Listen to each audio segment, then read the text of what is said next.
quitarle el móvil. Buscando lo de no molestar. And what do I do? Just bring it here.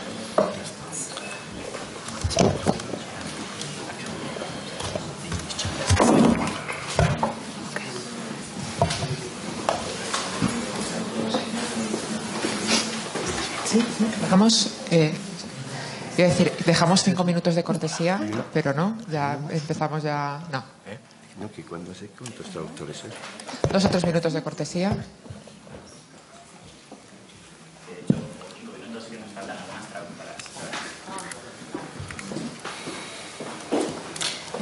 And where do you come from?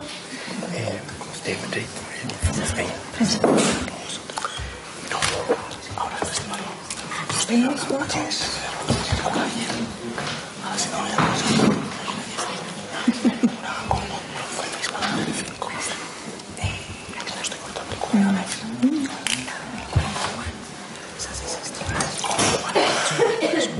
Todavía no. Algunas mezclas y tal. Yo creo que va para primavera. Luego estoy como muy granadito para... No sé por qué tensión. Estás con una tensión dramática. Sí, sí. Es que tengo dos. Esto lo coge Haneke y te hace 2 pelis. ¿Sí? Bueno, Felipe, viejo amigo, que ya hemos conocido tú y yo ya unas cuantas. Sí.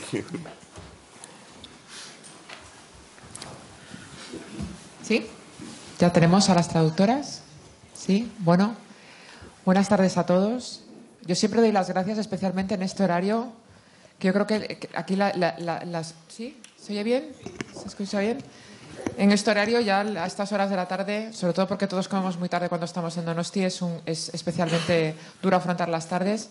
Y aquí encima que vamos a hablar de producción y de promoción y de marketing y de distribución y de nuevas plataformas, pues todavía tiene muchísimo más mérito, pero de verdad que con las voces que tenemos aquí para que compartan con nosotros lo que saben hacer es de verdad que es un lujo. Y yo pues le quiero dar las gracias desde luego al festival por invitarme otra vez, que ya van como 3 años, ¿no?, que estoy moderando mesas de rondas con ellos. Gracias a Espe, a Joan por hacer que esto siempre sea todo un gustazo. Y bueno, el primer panel se ha centrado sobre todo en el apartado de los contenidos y de cómo las plataformas están cambiando la manera de hacer contenidos desde el punto de vista de la creación. Y ahora pues nos vamos a otro de los aspectos que es muy relevante, que es el apartado de la producción y de la promoción. Y de la promoción, que a mí me parece cada vez más relevante, y me parece fantástico que tengamos aquí desde representantes de productoras, de cadenas públicas, de cadenas de pago.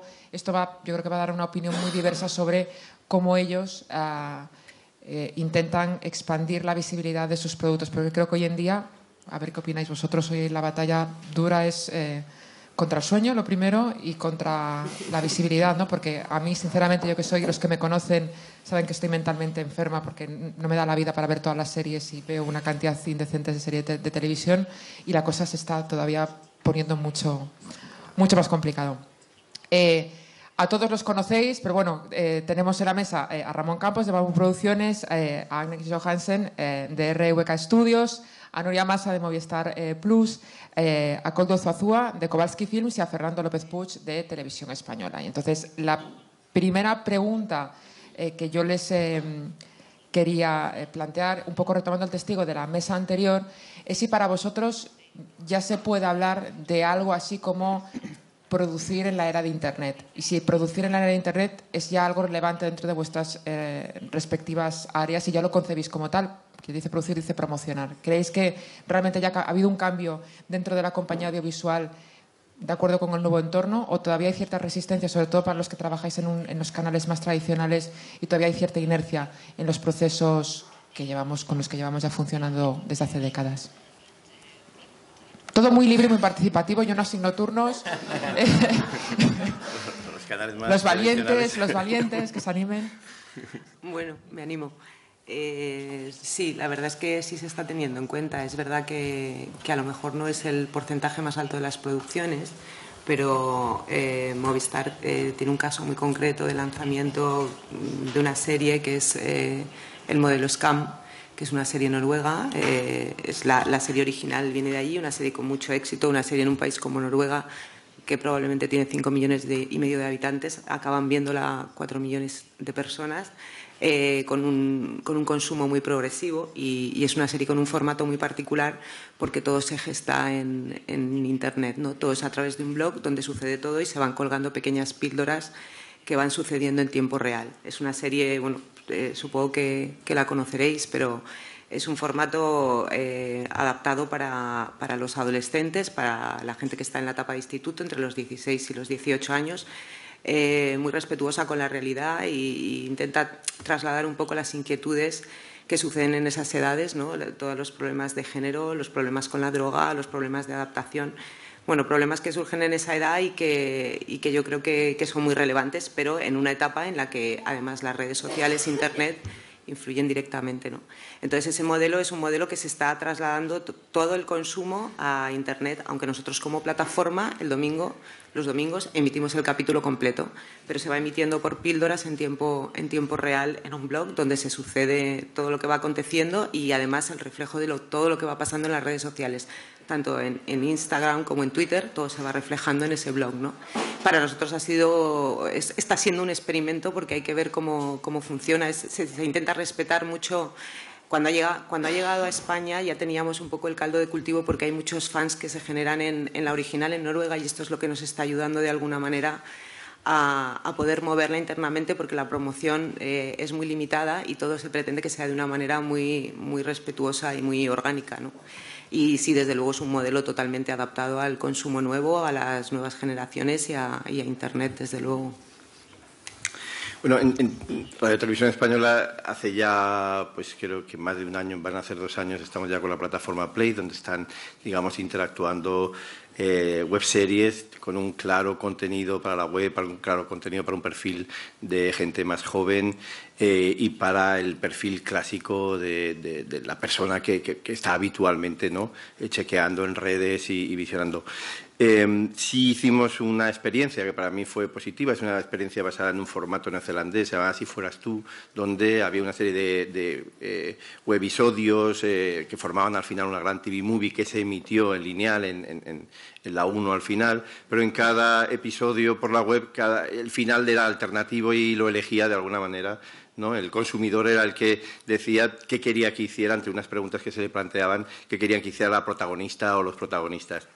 Luego, dependiendo de las respuestas y de la polémica o el chat que se generaba, ¿no?, entre lo que podría o no podría hacer o lo que podría o no ocurrir de hacer una cosa u otra, se avanzaba al siguiente episodio hasta llegar a la resolución final. Todo esto luego se compactó y se hizo como una especie de TV movie, ¿no?, que fue emitida luego el día de Halloween, creo, por la 1, ¿no?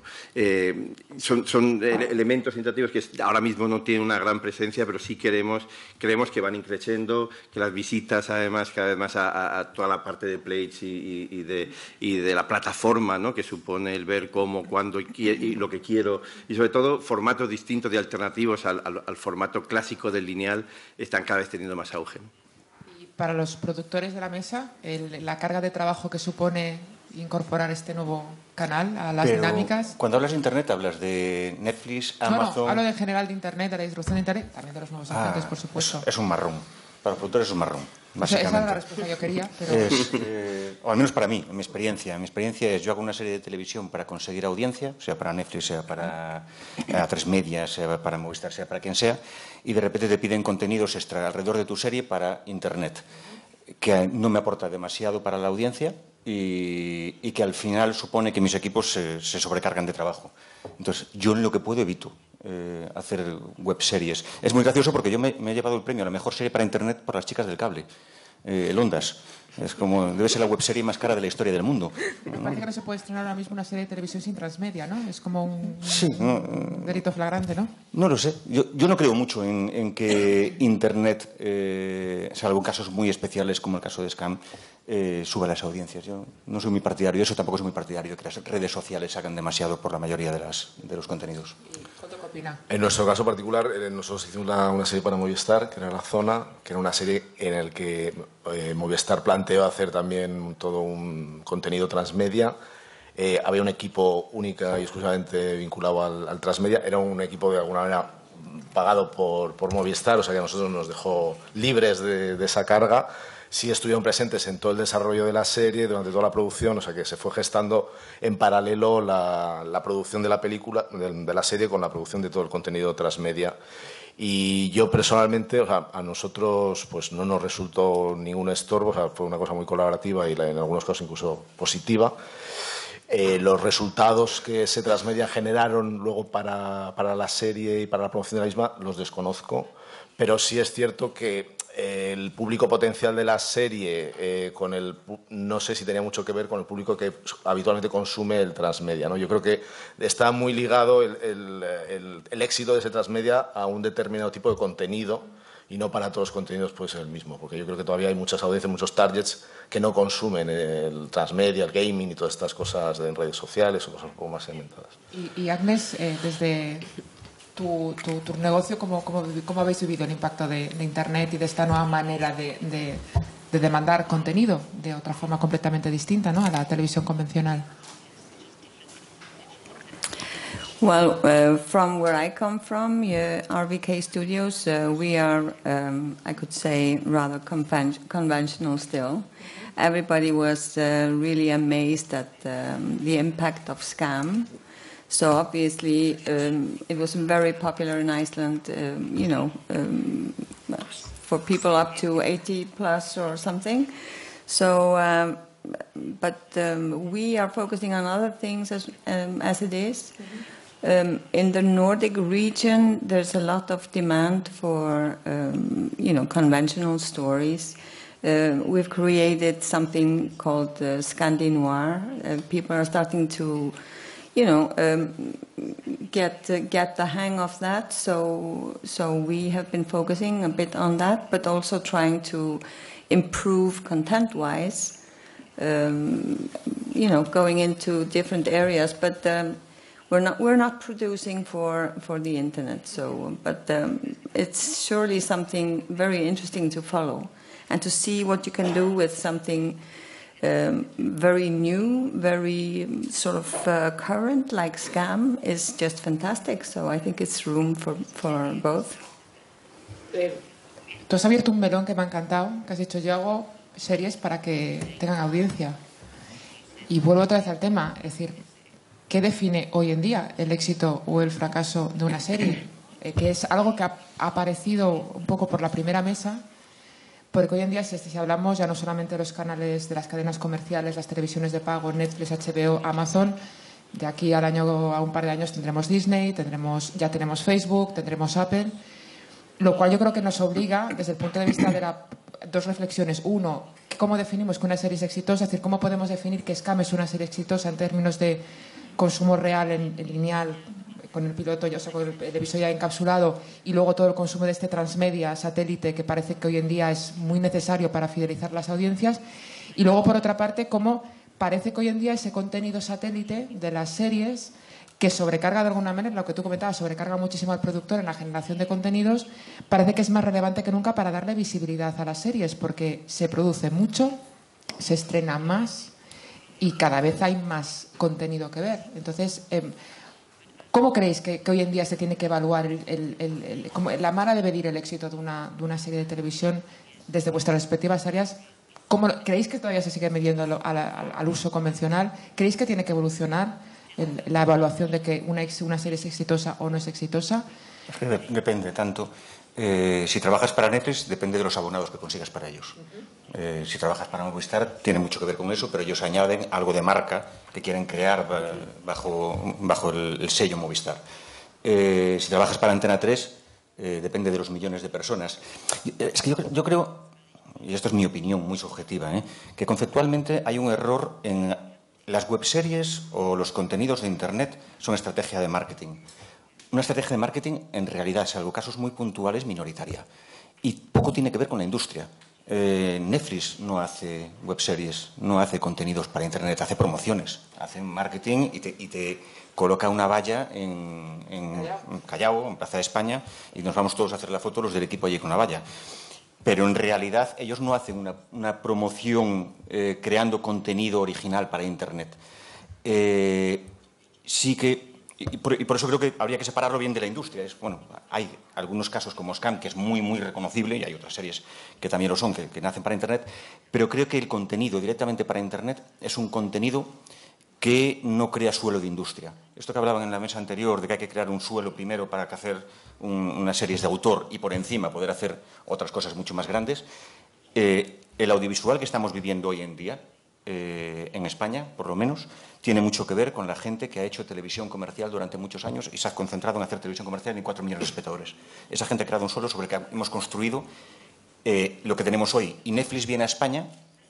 Yo recuerdo cuando nos llamaron a nosotros los palos que nos cayeron a Bambú. Todo el mundo estaba detrás de Netflix, la primera serie original de Netflix, y van y llaman a Bambú y nos encargan las chicas del cable, que era un Velvet 2.0, ¿no? Y cuando nosotros decíamos... Lo has dicho tú, ¿eh? Sí, ¿no? A ver, soy el tipo más sincero hablando de mis contenidos del mundo. Te puedo asegurar que sé cuando estoy haciendo Fariñas, sé cuando estoy haciendo Las chicas del cable, sé cuando estoy haciendo Desaparecida. No voy a sorprender a nadie diciéndole, no, mira, es que Las chicas del cable no tienen nada que ver con Velvet. Es que sería tonto. Tenía que ver. Tenía que ver. Bueno, chicas, público femenino, vamos a traer a los que ven Velvet en el abierto, vamos a traerlos a la plataforma. Bueno, eran conversaciones que estaban sobre la mesa y que nosotros éramos muy conscientes de ellas. Era entre eso o hacer una serie súper de autor. Y Netflix dijo, yo quiero primero crear un suelo de abonados para luego hacer cosas más arriesgadas. Y las acabarán haciendo, cosas más arriesgadas. Pero somos muy conscientes de dónde estamos. Sí que es un horror no tener dato de audiencia al día siguiente. Eso es horrible.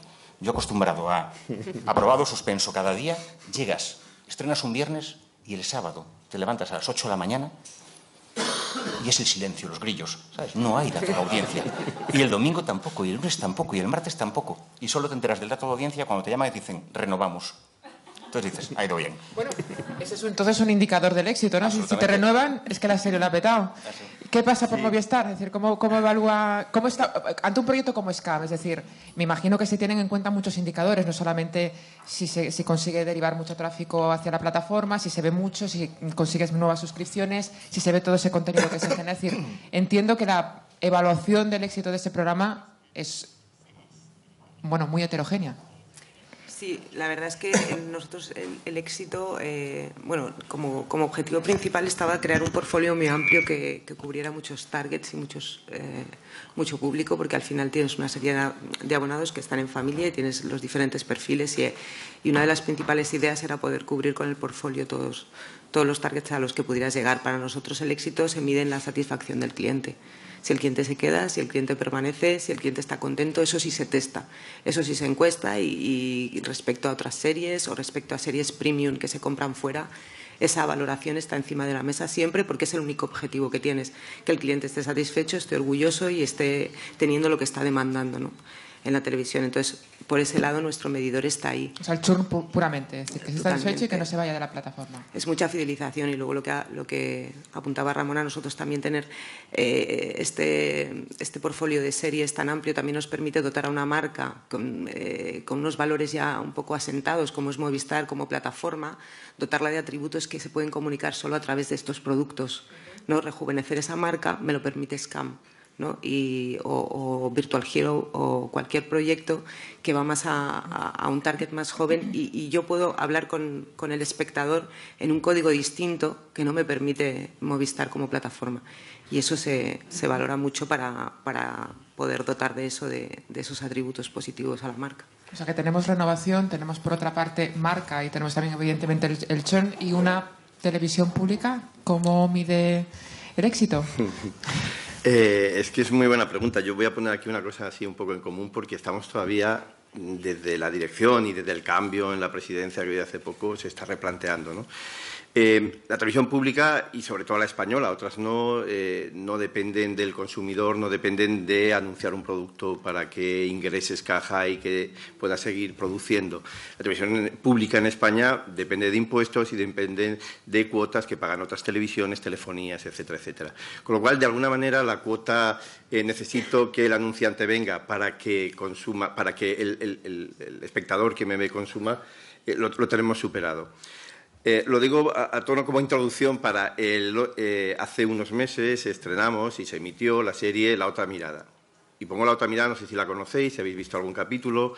La otra mirada es una serie que habla sobre una escuela de señoritas en Sevilla en los años 20 y tenía un contenido muy femenino, una temática profundamente femenina que hablaba del empoderamiento, que hablaba como un reflejo de lo que eran los años 20 y la actualidad, y si los roles de la mujer en la sociedad habían cambiado o no. Tuvimos incluso capítulos que coincidían bastante en contenido con temas actuales, ¿no? Como el juicio que hubo con la manada, etcétera, etcétera. Esta serie que en crítica y en opinión pública funcionó muy bien porque el contenido era muy de servicio público, era un contenido, aparte de histórico, planteaba una serie de temas sociales que al espectador le podían parecer interesantes, hizo una media de un 9 de share, en una cadena que ahora mismo está en un 10,5 de share, es decir, estaba por debajo. La inversión que se hace en una serie, en la ficción, es mucho más cara. El precio de un capítulo suele rondar, y es barato para otros países, en torno a los 500.000 euros. Cuando tú acometes una serie, una producción de este tipo, lo que intentas es que la serie funcione como servicio público, como ese plus que debe tener una serie de una televisión pública, pero también que llegue al máximo de público. Entonces, estamos ahora mismo en una dialéctica de alguna manera, en un debate interno de si deberíamos renovar una segunda temporada, La otra mirada o no. Y es algo que de verdad no hemos resuelto todavía, porque por una parte creemos que el contenido es público y por otra parte pensamos que debemos aspirar, que por eso creo que es importante hablar de los contenidos generalistas frente a los contenidos de otro tipo de consumo, ¿no? De plataforma. Y estamos todavía, yo de verdad que prometo que en cuanto, si alguno tiene alguna idea, será bien recibida o tiene alguna solución, pero prometo que en cuanto tengamos una decisión... Eso es el comodín del público, ¿eh? Talking about public broadcasting, we had a series that was a few years, 2 years ago. It was very popular, called Trapped, with the Icelandic broadcaster. Yeah, and apparently it went all over the world in the end, so we were very happy with how well received it was. But we actually thought the days of linear television was over. But amazingly, in Iceland, it was just like a massive hit for some reason from the first episode. And I think they measured ratings above 80%. So wow. They were in Iceland. So we were quite surprised that this would actually still work. And we heard, all around the country, in schools and on workplaces, there were bets on who was the killer. Mm-hmm. So we were very, very much surprised. So I guess there's still room for everything, scam, and then something conventional. But I don't know how long this will last, but it did 2 years ago. Koldo, tú estás en su línea de... No, yo estoy en la línea de fracaso, yo no de éxito. A nosotros no nos renovaron. Que no sé, o sea, no tengo mucho que decir tampoco, pero que sobre el tema del éxito, ¿no? O sea, por ejemplo, nuestra serie, la Zona, esta que hicimos para Movistar, yo no tengo la trayectoria que tiene Ramón en series, o bueno, Matar al Padre, o sea, hay una serie de series, yo creo, más elevadas o para un público quizás un poco menos generalista, por las que ha optado Movistar, que ahí quizás la tabla del éxito pues igual se mide en otros parámetros, ¿no? Que antes habéis hablado del branding, de la marca y tal, pero que es una apuesta que se hace. Yo creo que en la línea editorial que marcó Movistar en este arranque, pues hay unas series un poco más abiertas y otras un poco más elevadas. Entonces, yo en los rangos de los rankings tampoco han sido muy públicos, algo más de información que Netflix creo que suministra Movistar, pero tampoco mucha. Pues claro, ves los índices de audiencia del primer capítulo y luego está un poco el índice de fidelidad hasta el último, ¿no? Cuánta gente ve los 6 o los 8 capítulos, en qué punto abandonan. Entonces ahí vas midiendo un poco la relación de éxito. Y bueno, nosotros estamos contentos. Sé que nuestra serie ha sido, creo que, la más vendida internacionalmente de todas las que ha producido Movistar este año, lo cual es también garantía de éxito, pero no en España no ha sido la más vista, ¿no? Probablemente. Curiosamente, todos estamos hablando como de productos para un determinado canal, sea un canal de televisión, una plataforma de streaming, y la serie más vista en castellano en Netflix ha sido un producto pensado para una emisión en una cadena de televisión, con lo cual ahí ya también estamos viendo que probablemente, y tú comentabas muy el tema de la marca, es decir, cuando tú metes un producto en una marca con una resonancia tan potente como Netflix y luego con todos esos algoritmos y esas cosas que tiene Netflix, ¿no? que conocéis también, pues se convierte en una cuestión de éxito. Y Koldo acaba de apuntar el tema de cómo hoy en día la manera en la que la audiencia sustenta la fidelidad y renueva la fidelidad de una serie semana a semana se va diluyendo. Eso es un fenómeno que todos los que se dedican a la producción, sobre todo los que emiten para productos que se emiten en televisión, dicen que es algo que se está volviendo endémico. Entonces ahí entra la siguiente pregunta, es decir, ¿ahora es necesaria una promoción pensando ya en el long tail, pensando en que ya no va a haber esas grandes concentraciones de audiencia? ¿Tenemos que mantener vivo el producto más tiempo? Yo quiero hacer un apunte solo. Sí. Nuestra serie, dentro de las emitidas por Movistar, junto con Velvet, creo que fue la única, las dos han sido las únicas que emitieron de manera tradicional, o sea, capítulo por semana. Ya a partir de La Peste, creo, o Fue todo de golpe. Todas de golpe. Y creo que el efecto es muy diferente. Pero incluso aunque sea una serie estrenada de golpe... Sí, sí, obviamente tienes que mantener luego el efecto, es decir, se nota que hay como una especie como de masa crítica, que son los que consumen primero Paquita Salas o La Casa de las Flores, y a partir de ahí funciona como un detonante y ese producto, o lo que ha pasado con Fariña, es decir, hay un grupo de gente que lo ve para el momento en el que está pensando, y luego tiene una estela de vida que se escapa a las garras del audímetro, se escapa a las mediciones tradicionales, lo que no escapa es a la renovación. Es decir, si un producto...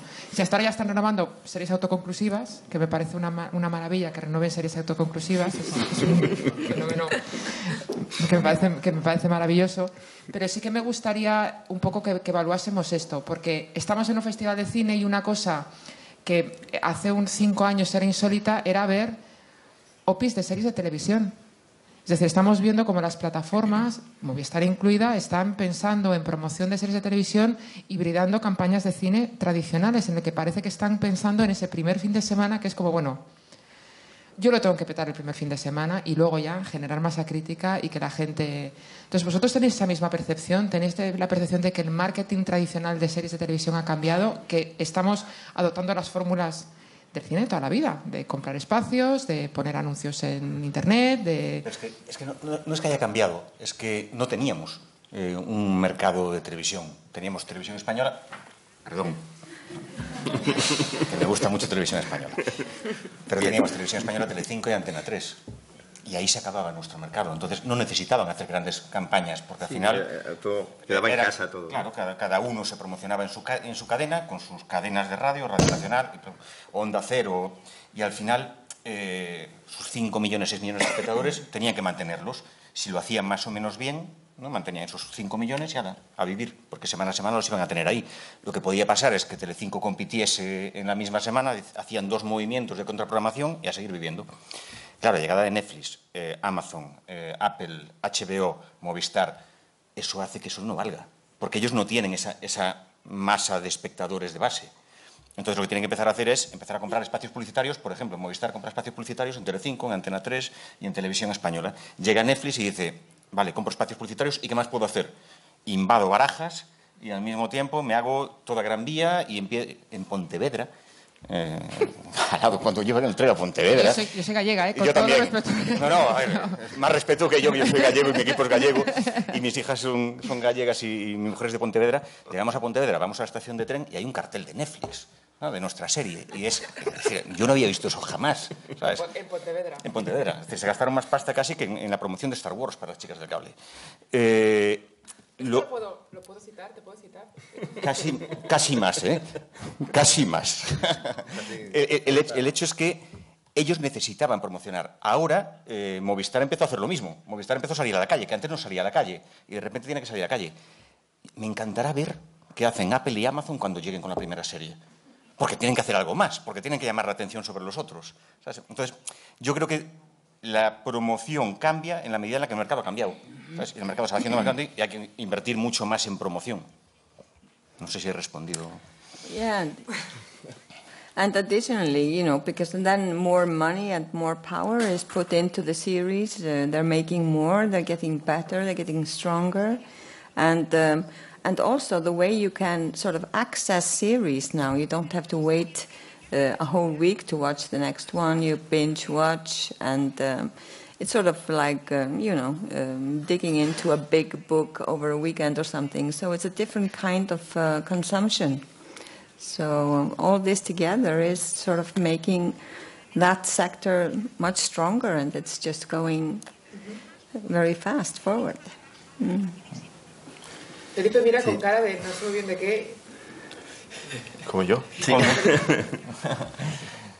No, pero sí, absolutamente. El tema es que la ficción ha perdido el hecho de ser evento, en la linealidad que no ha perdido el deporte, que no ha perdido el reality, el talent, donde cada emisión en el directo convoca a un público que no quiere perderse y tener esa primera ventana. De alguna manera, la ficción no es que haya entrado en crisis, pero sí está notando estos efectos, el hecho de que el consumidor diga yo lo veo como, cuando y donde quiero, ¿no?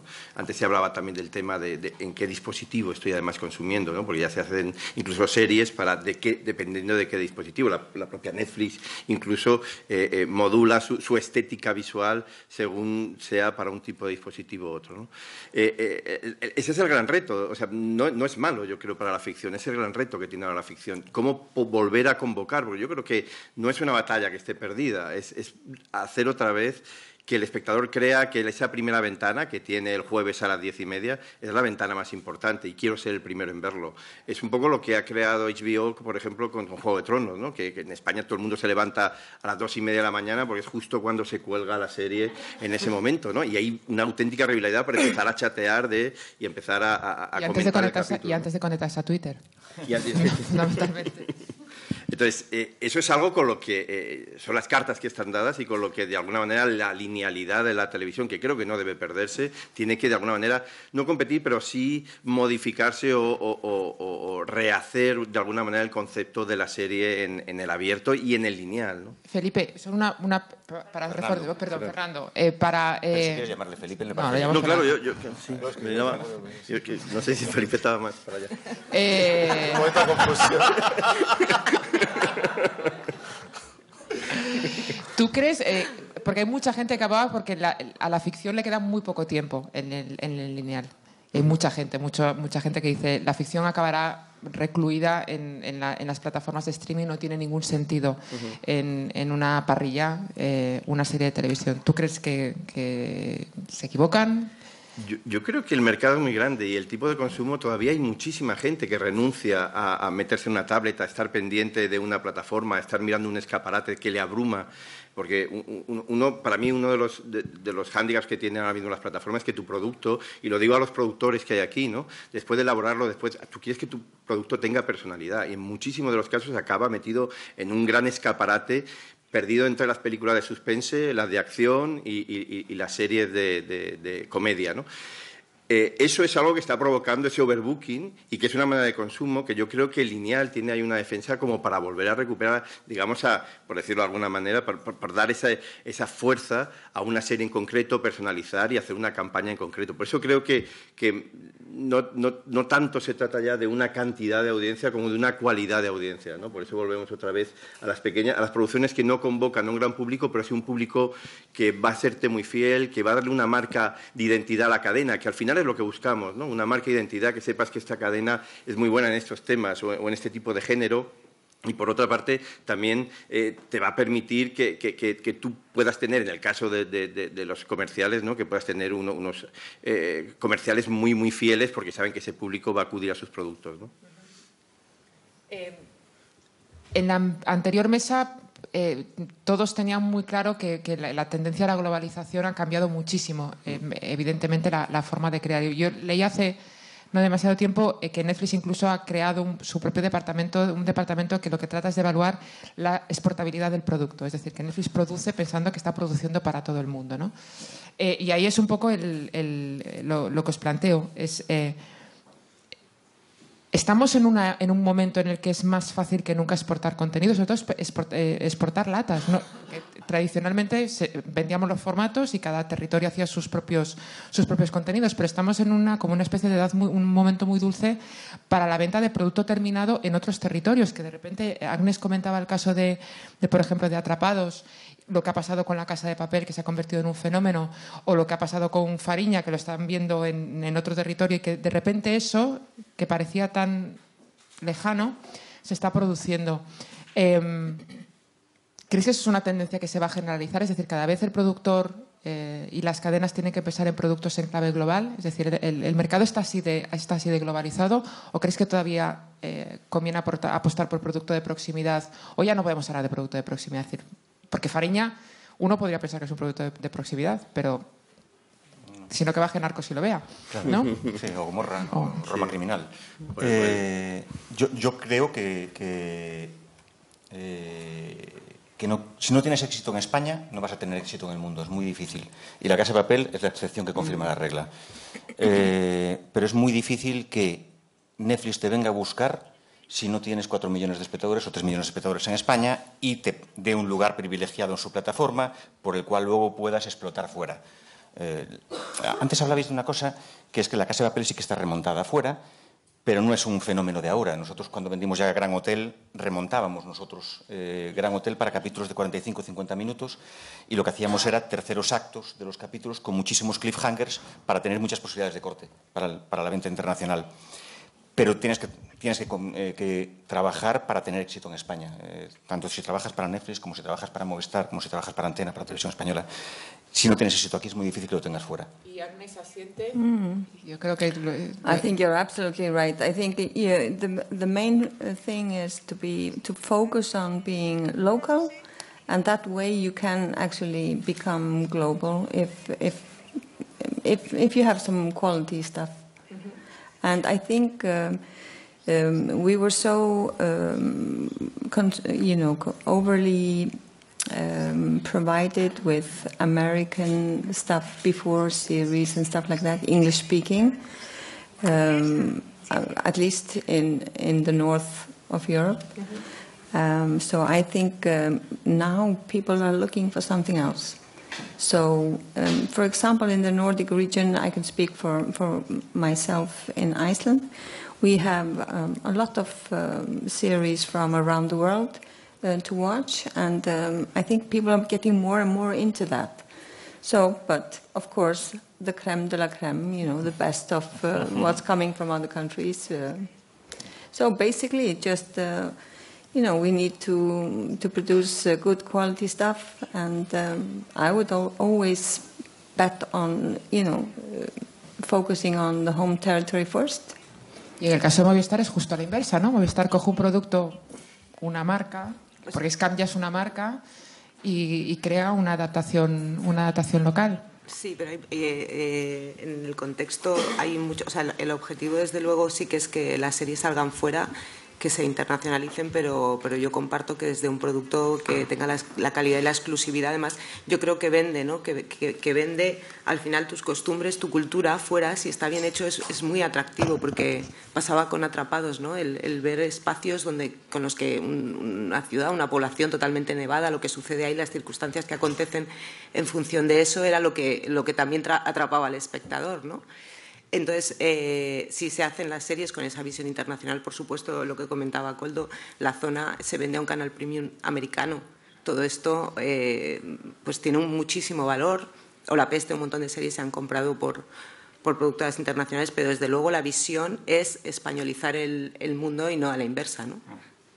Por resumirlo de alguna manera. Las conversaciones que tuvimos al principio de Movistar, la premisa era esa, hacer como hacen los americanos, que se sienten orgullosos de su propia cotidianidad, ¿no? Ese mundo cotidiano, ese mundo lo exportan con una naturalidad y con una calidad que al final pues prácticamente todos hemos vivido en Idaho, en Nueva York, ¿sabes? Entonces la idea es eso, o sea, que el terreno que nosotros conocemos es lo local, nuestro ámbito habitual.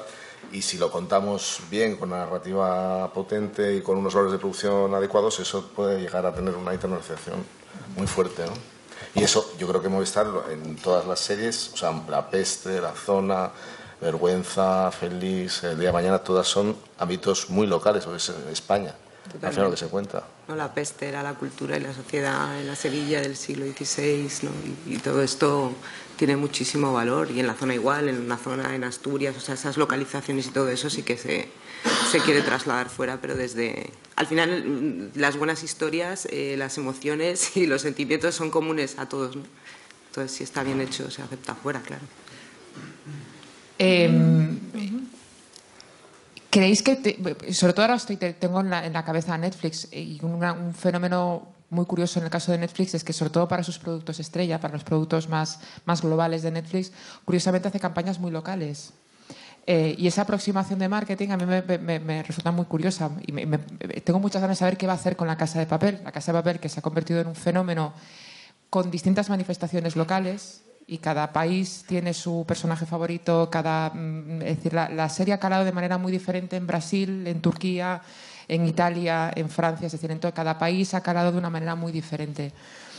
Luego lo que me comentáis vosotros, es decir, esa necesidad de anclar el contenido a la audiencia local desde el punto de vista de la promoción, más allá de que nos volvamos locos haciendo piezas para Internet, sigue siendo importante. Es decir, el engagement, es decir, que el espectador reconozca el producto como algo cercano, es cada vez más importante dentro de esta producción masiva de contenido, ¿no?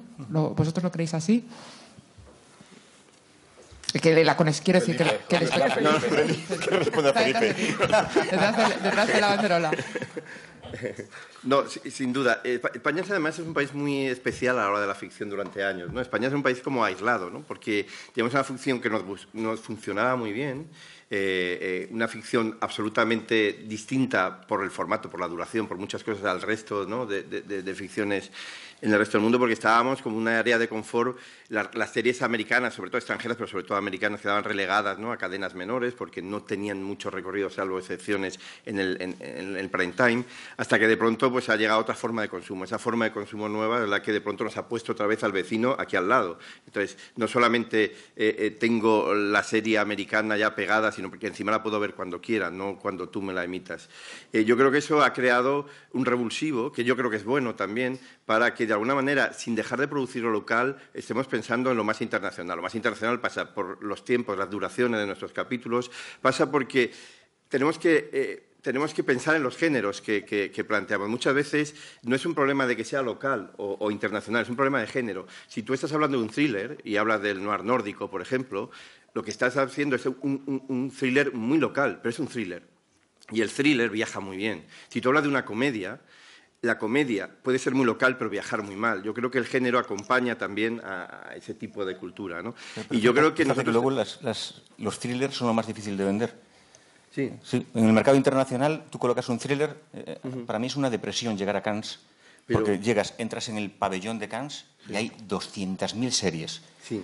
Intentar hacer sobresalir un thriller es complicadísimo, a no ser que aquellos que tienen la marca tan establecida, pero un thriller español es muy difícil hacerlo sobresalir ahí.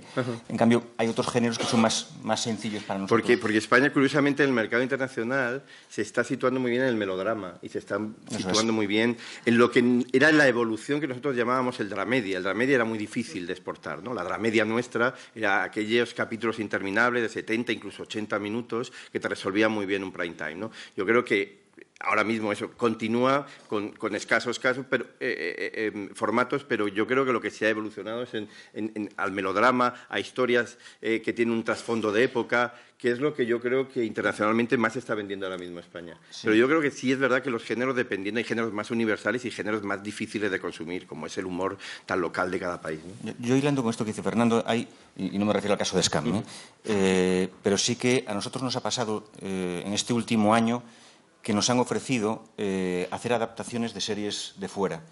Y nosotros, Bambú, nos hemos negado a hacerlas por una cuestión de protección a nuestra industria.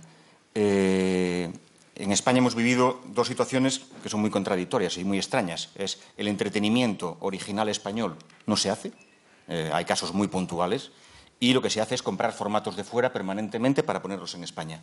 Y en la ficción hemos conseguido el efecto contrario. Es la ficción española triunfa en España y la vendemos fuera. Creo que como industria debemos proteger eso y no permitir que se le dé la vuelta como se hizo en el entretenimiento y que de repente empecemos a comprar formatos turcos, formatos argentinos, formatos americanos y empecemos a producir aquí las series de otros y de repente nuestros creadores acaban relegados en una esquina. ¿Sabes? Nuestros creadores que nos han colocado en el mundo donde estamos ahora en la ficción, démosle la visibilidad que necesitan o que merecen para seguir produciendo para afuera. Creo que eso sí que es, y se está viendo la tendencia, y si no tenemos cuidado, en un año y medio, ciertos ejecutivos van a querer coger esos formatos de fuera que les garantizan el éxito y colocarlos ahí, delante. No. Ya acabo de joder la historia de Bambú. Un día de septiembre. No, estoy de acuerdo, sí. A mí me asusta el hecho de que el entertainment, ¿no? y el reality al final contamine la creación. Creo que la ficción va más allá, ¿no? Y creo que yo tengo, bueno, no tengo la fortuna, tengo la desgracia de haber formateado algunas series que no han funcionado en España, ¿no? Con lo cual, bueno, pues fue una manera de decir que formatear una ficción es mucho más difícil, o de hacer una franquicia de una ficción que originalmente no es de tu país es mucho más difícil de lo que parece, mucho más difícil. Creo que hay casos en España que lo demuestran. Y luego, aparte, es que tampoco es necesario. Creo que tenemos un equipo de creadores en el país que pueden absolutamente crear historias nuestras para afuera y que tienen un recorrido internacional, sin duda, como están demostrándose en muchos casos en las plataformas. Desde luego, en nuestro caso, salvo Scam, que es esta excepción que comentaba Ramón, el resto es buscar el talento. El talento nacional con mucho ahínco. O sea, esa es yo creo que es la filosofía principal, ¿no? Que toda la creación sea muy exclusiva, de calidad, pero desde luego con el talento nacional, tanto de directores como de creadores, actores y todo, ¿no?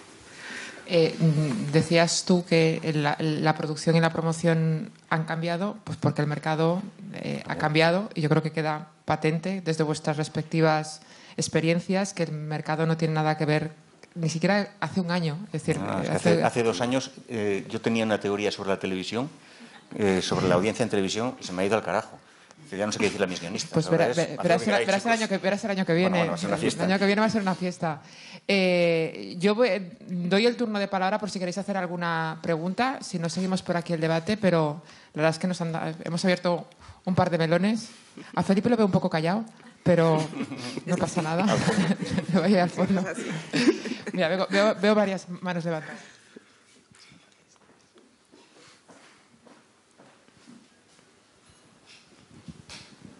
John Hopewell from Variety. Hoy por la mañana, bueno, muchos de nosotros hemos visto El Reino, que es una película cinética de temas sociales o políticos. Gigantes, película, serie muy buena, que se va a ver más tarde en este festival, es igual de cinético en su piloto, contando en, creo, 3 épocas la historia, el backstory de una familia. Y pasa muchas cosas en este primer episodio. En Fariña, me parece que el protagonista, después de unos 17 minutos, es ya elegido socio del comité del cartel local.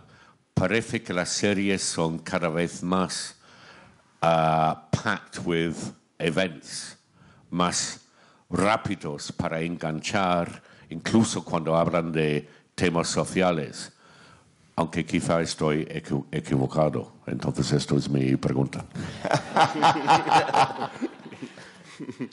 Es que en el caso de Gigantes, claro que lo que hace el primer capítulo es contextualizar todo lo que va a suceder después y dar un poco el por qué pasan las cosas que pasan después. Entonces, eso tiene que tener una narrativa muy rápida porque lo importante es lo que va a suceder. Es que no quiero entrar en nada para no contar nada, pero que la justificación de esa agilidad, a lo mejor en el primer capítulo, donde se muestran mucha trama, es por contextualizar lo que va a suceder después, ¿no? De alguna manera.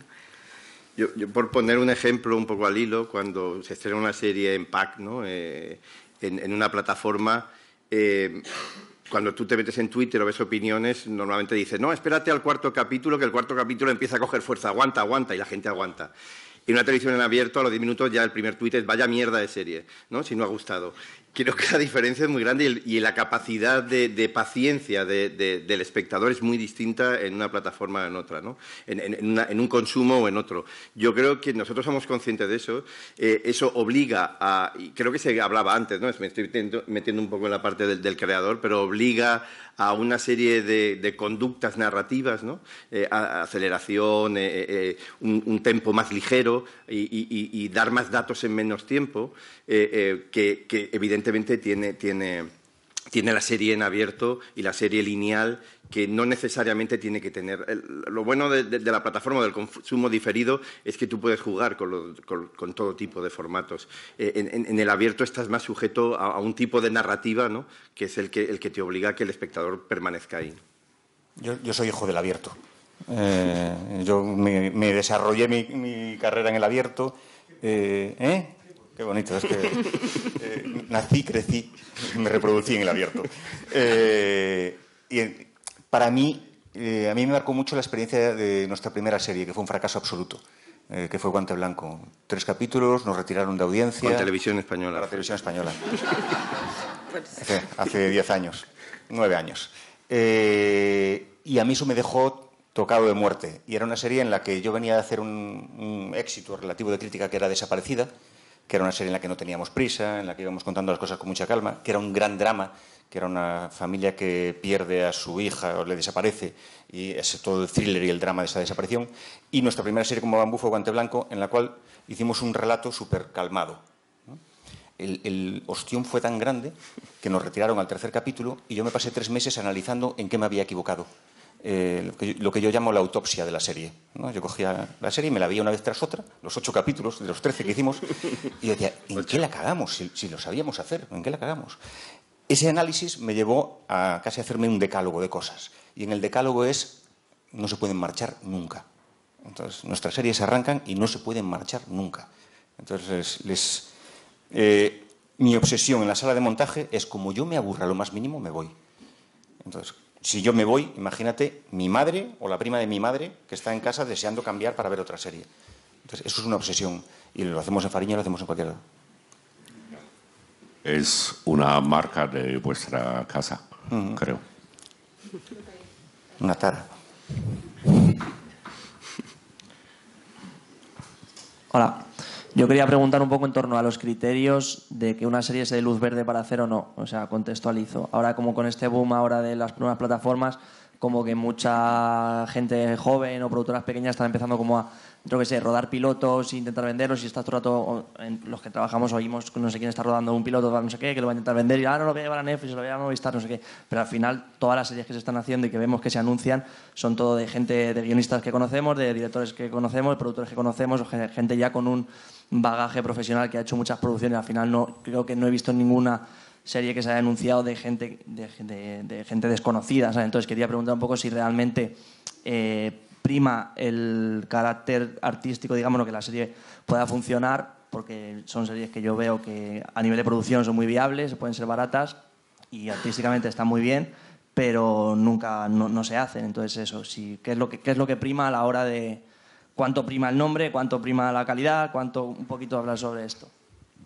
No sé si ha quedado claro. Clarísimo. Estoy esperando yo la respuesta. Que conteste Felipe.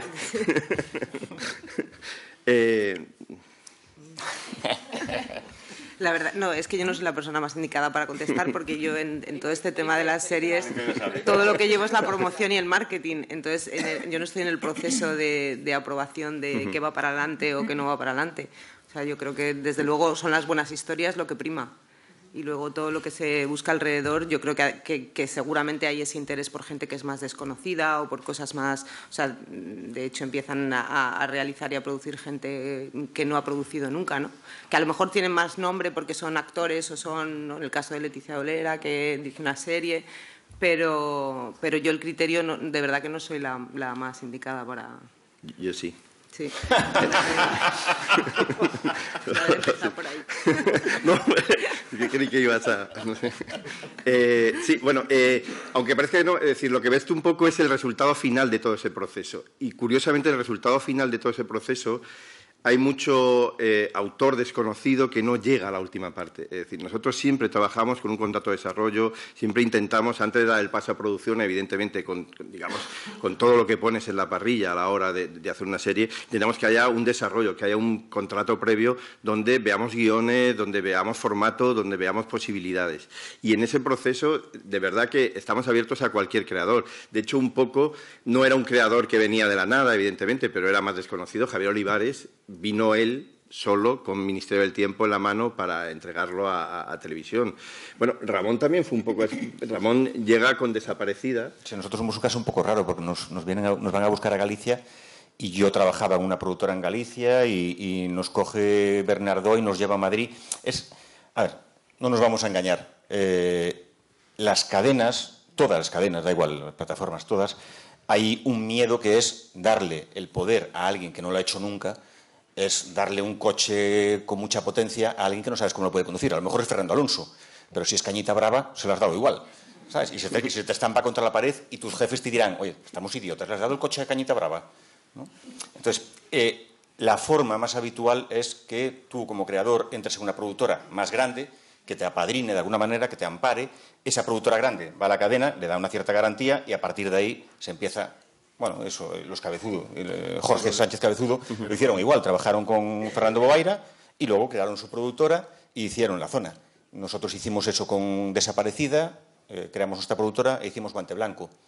Entrar directamente tú a la cadena es casi imposible, es que no te van a dar esa... a nivel de producción, de productoras pequeñas que están rodando pilotos y los están llevando que al final nunca... O sea, ya hablo de un nivel ya medio industrial, ¿sabes? No de una persona freelance que va ahí con su Pero productoras que ya han producido cosas. Sí, pero que no en televisión, ¿sabes? O sea, que están, digamos, productoras pequeñas que están haciendo cortos o un poco de publicidad y tal. Es que es mucho dinero el que se juega. Claro, es que es complicado. Una producción de este tipo y claro, hay que meterse en la mente del ejecutivo. Nosotros le llamamos el síndrome del sillón de cadena. No sé si te lo habíamos dicho alguna vez, Fernando. Nosotros esto le llamamos el síndrome del sillón de cadena. El ejecutivo está en un sillón de cadena y tiene dos opciones: contratar a Bambú o contratar, pongo el caso de Bambú para no decir otro, contratar a una productora que ha hecho 2 cortos y que seguramente tiene un talento mucho más grande que nosotros. Si eligen a Bambú y fracasamos, su jefe le dirá, bueno, tío, elegisteis a Bambú, venían de hacer Velvet, venían de hacer Fariña, bueno, había que arriesgar. Si eliges a la productora con 2 cortos, le dirán, pero estás idiota, ¿has elegido el de los 2 cortos en vez de Bambú? Hay algo de psicológico ahí que es normal también, que hay que entenderlo, y es en cualquier negocio, no solo es en este. En ese caso, hay otras opciones que son asociarse productoras. Tú tienes una buena idea, tú eres el propietario de esa idea y tienes tu productora y te asocias a una productora más grande, que es la que tiene el paraguas para ir a la cadena. Y ahí empiezas a crear tu mundo. En nuestro caso, por ejemplo, nosotros no somos... Yo soy una productora pequeña, los Cabezudo tenían una productora recién creada, ellos eran el talento y nos juntamos 3, digamos, con una tercera persona que habíamos desarrollado la serie anterior, la del crematorio, pero para una productora más grande. Y esta vez teníamos el know-how, digamos, de cómo, pues lo habíamos hecho nosotros, aunque era dentro del paraguas de una productora más grande.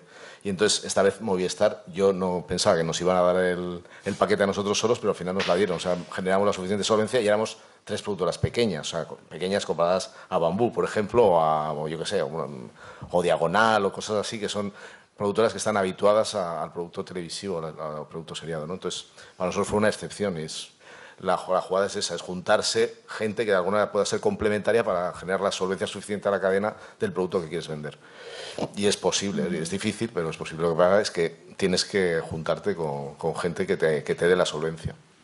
Sí, nosotros al año así recibimos unos 140, 150 proyectos, los cuales salen muy pocos, evidentemente no hay una capacidad como para producir, pero muchos de ellos son de creadores, de guionistas o de pequeñas productoras que vienen con ese proyecto. Luego hay otro concepto que yo creo que también es importante y a tener en cuenta. Yo creo que deberíamos ir perdiendo en el mercado el contrato de encargo e ir ganando más el contrato de la coproducción, el contrato de la asociación. Es decir, creo que es importante que las productoras y los creadores sean cada vez más dueños de su formato y más dueños de su idea.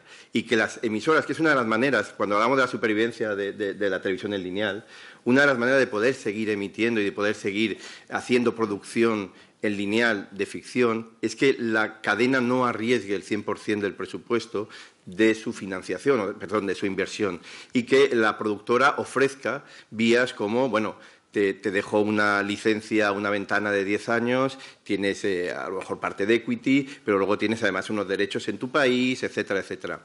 Yo creo que en ese sentido las cadenas, sobre todo las cadenas generalistas, estarían más a gusto y estarían... Pero no quieren, ¿eh? No quieren. La mayoría no quiere, por lo menos nosotros esa propuesta la hemos puesto sobre la mesa durante estos últimos 3 años con Estudio Canal, sí. Y nosotros asumimos parte del coste de producción a cambio de darnos los derechos, que es parte de la riqueza de la productora. Y los derechos se han convertido como en el oro, la mirra y el incienso de los Reyes Magos, macho. Todo el mundo quiere los derechos. Y no, yo creo que en algún momento habrá que romper eso. Es decir, hay cierto... digamos, cierto temor, ¿no? A perder esa, digamos, absoluta autoridad sobre el producto. pero yo creo que tiene que irse produciendo porque es la necesidad del mercado y es la manera de poder seguir produciendo, ¿no? Las cadenas españolas, no hablo de televisión española, que respeta más eso, pero la mayoría de las cadenas españolas, cuando van a comprar un formato fuera, compran el formato a los creadores, pero cuando le vienen los de fuera a comprar el formato aquí, van a la cadena. Y es, perdón, pero si vosotros estáis yendo al creador. Y ahora, cuando viene aquí, no somos los creadores, los propietarios de esto. Y eso es una guerra que algún momento habrá que romper ese melón con la llegada. Bueno, también es cierto que las plataformas tampoco lo están abriendo, los que vienen de fuera, ¿no? Que, cuando hablamos del respeto al creador y todo eso, tampoco se está abriendo ese melón. No he dicho nada. No, pero es importante, sobre todo, conseguir un contenido, lo que hablábamos antes, un contenido internacional, no solamente porque el contenido en sí pueda ser del agrado de espectadores de otras culturas, sino porque la producción pueda venir de otros países y que pueda ser al final el conjunto de una inversión de varios, ¿no? de varias producciones, ya sean nacionales o internacionales, las que hagan posible, ¿no? la producción. ¿Nadie se anima? ¿No? Pues yo sí hago una última... ¿Sí? ¿Ahí? Sí.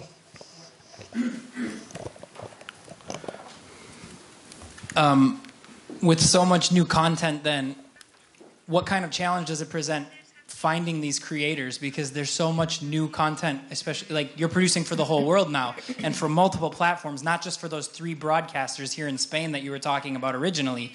So you need a lot more hours of TV and it's got to be a lot better than it used to be too. So where do you get the creative talent from? What kind of challenge does that present to you?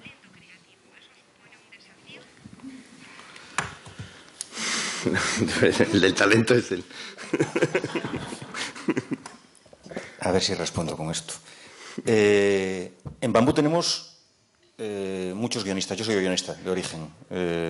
Y yo empecé escribiendo series, me hice productor ejecutivo, luego me hice productor y cada vez soy menos guionista, soy menos productor ejecutivo y soy más productor.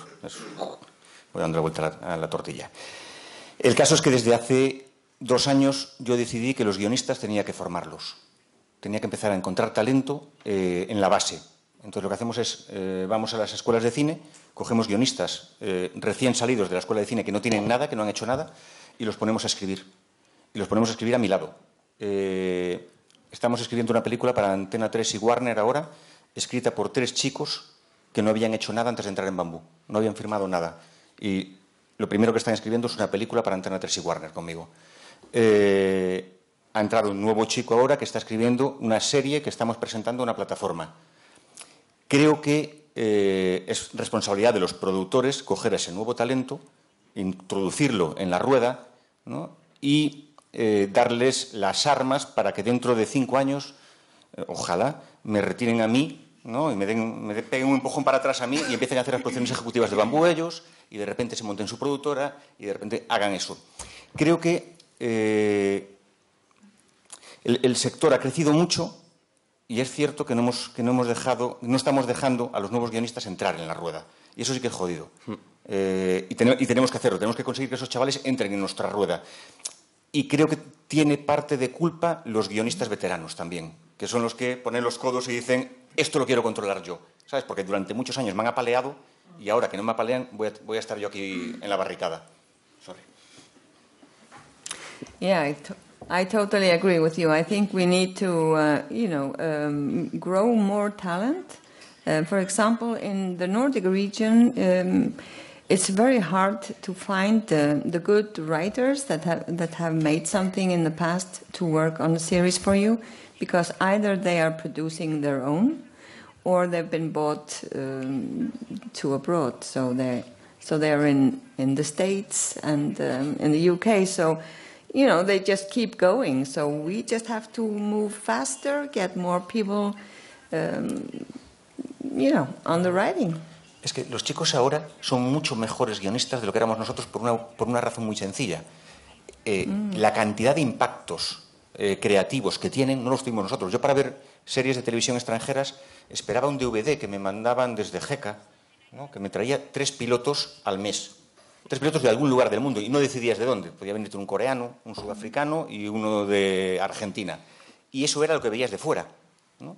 Ahora los chavales pueden ver de Sudáfrica, pueden ver de Zambia, pueden ver series de donde quieran y eso creativamente lo notas cuando los oyes hablar y cuando los ves escribir. Notas que sus influencias se van mezclando. Si esos chavales consigues meterlos en industria, ese es un riesgo que hay, de la pregunta de antes, el riesgo es que si no los metes en industria los conviertes en marginados. Son chavales que solo crean para sí mismos. Y es no, enseñarles, puedes crear para la industria, puedes hacer series con audiencias millonarias, que es muy bueno para todos, y luego puedes hacer tu serie. Puedes hacerte un Fariña y puedes hacerte un Velvet. Y no pasa nada, nadie te va a insultar por hacer un Velvet y nadie te va a alabar por hacer todos los días Fariña, todos los días, porque no siempre te va a salir bien.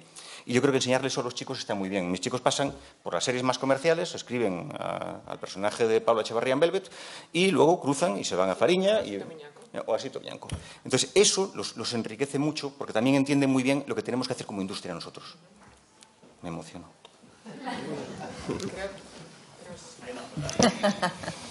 Hola, les quería hacer una consulta al panel. ¿Cómo ven lo que son las nuevas tecnologías y las posibilidades narrativas dentro de las nuevas tecnologías? ¿Cómo son los contenidos inmersivos o la realidad virtual? ¿Qué perspectiva le ven a ustedes a estos nuevos medios? Gracias. Mola. Ya lo hay en Galicia. El Fariña inmersivo lo hay en Galicia. Yo lo exploro como espectador. Yo intento tener experiencias inmersivas y las gafas 3D y tenemos en la oficina y vemos cosas. No soy capaz de analizar a día de hoy cuál es la explotación comercial más allá del videojuego, ¿no? Y en la narración me parece que es todavía muy experimental como para llegar a analizarlo industrialmente. Es mi sensación, yo lo veo, lo disfruto, pongo a mis hijas conmigo, intento analizar desde su cabeza cómo funciona aquello. Les aburre mucho, que a mí me encanta, todo lo que sea observacional. Ellas no son capaces de entender que me pongas unas gafas para ver, tienen 7 años, ¿no? Un 360, a mí me pones un vídeo del Everest inmersivo y flipo. ¿Sabes? Soy como mi padre, supongo, cuando le ponían el iPad en las manos. Y a mis hijas no.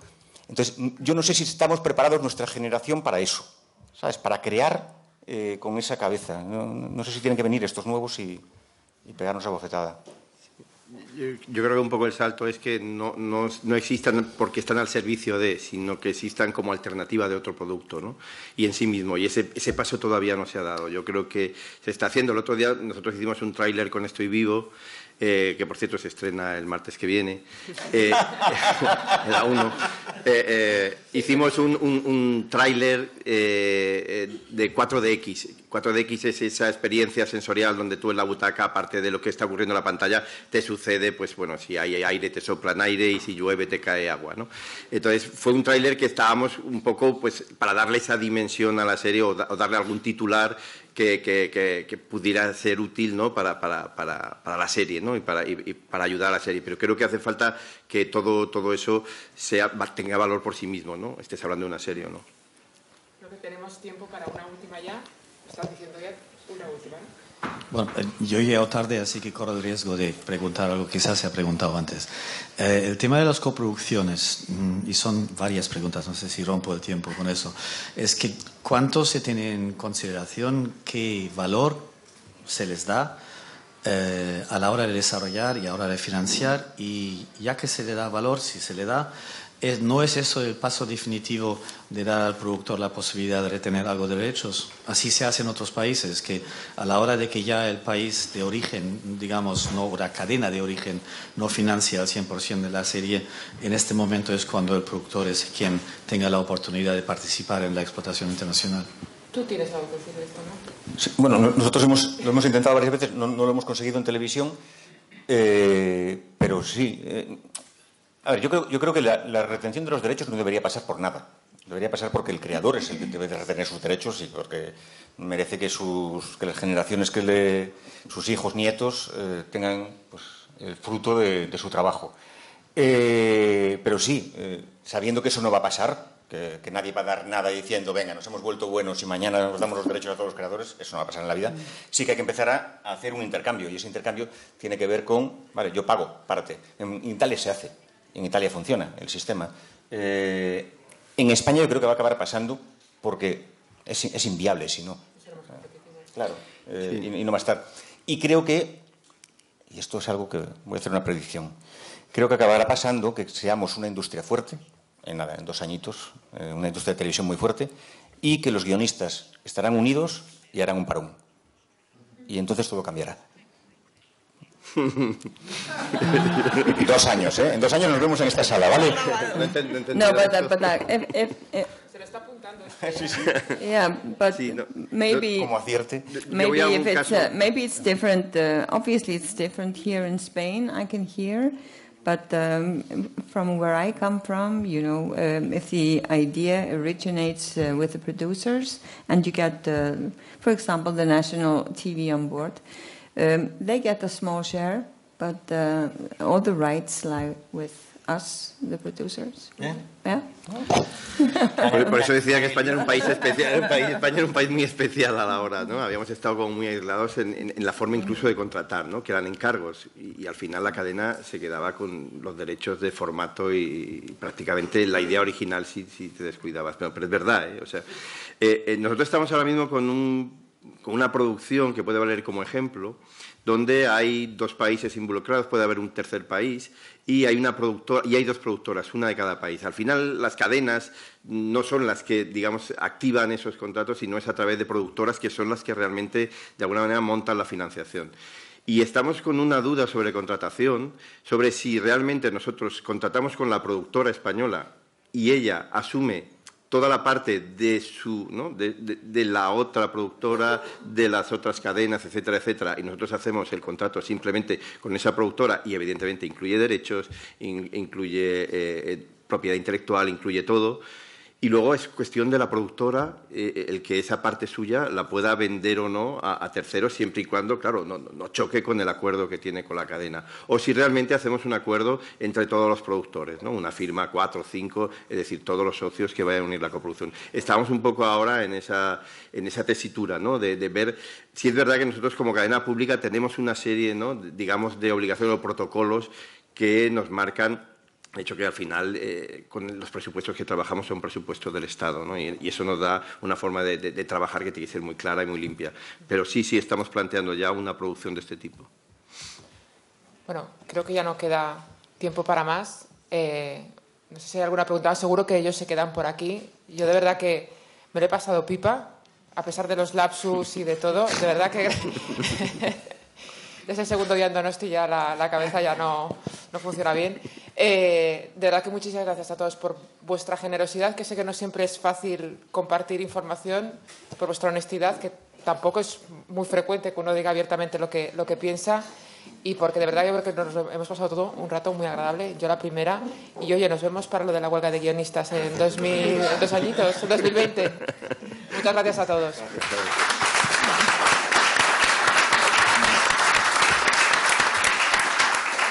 Bueno, gracias a los ponentes, gracias también a Europa Creativa Euskadi.